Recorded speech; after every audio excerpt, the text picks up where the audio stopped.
yüreklerini saklandırgan şehirler.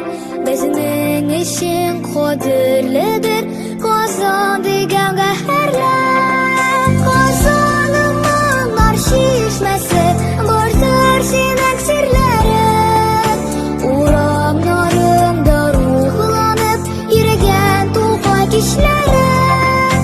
Uramlarımda ruhlanıp, yüregen tuğay kişlerin. Yaşın ılı, yüzün nurlu, Bulgarның син баласы. Ташларында сакланаdır Татарның бар ярасы. Казанның аршишмәсе, бардыр синең серләрең. Урамнарыңда рухланып, иргән сәйдәш кичләрең. Урамнарыңда рухланып, иргән сәйдәш кичләрең.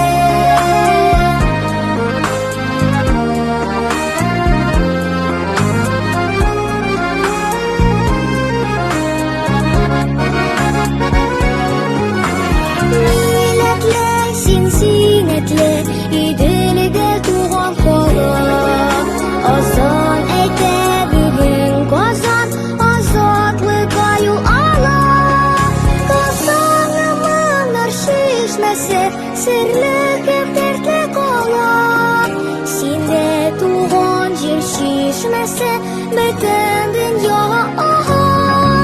Kazanımın arşişmesi, sirli hem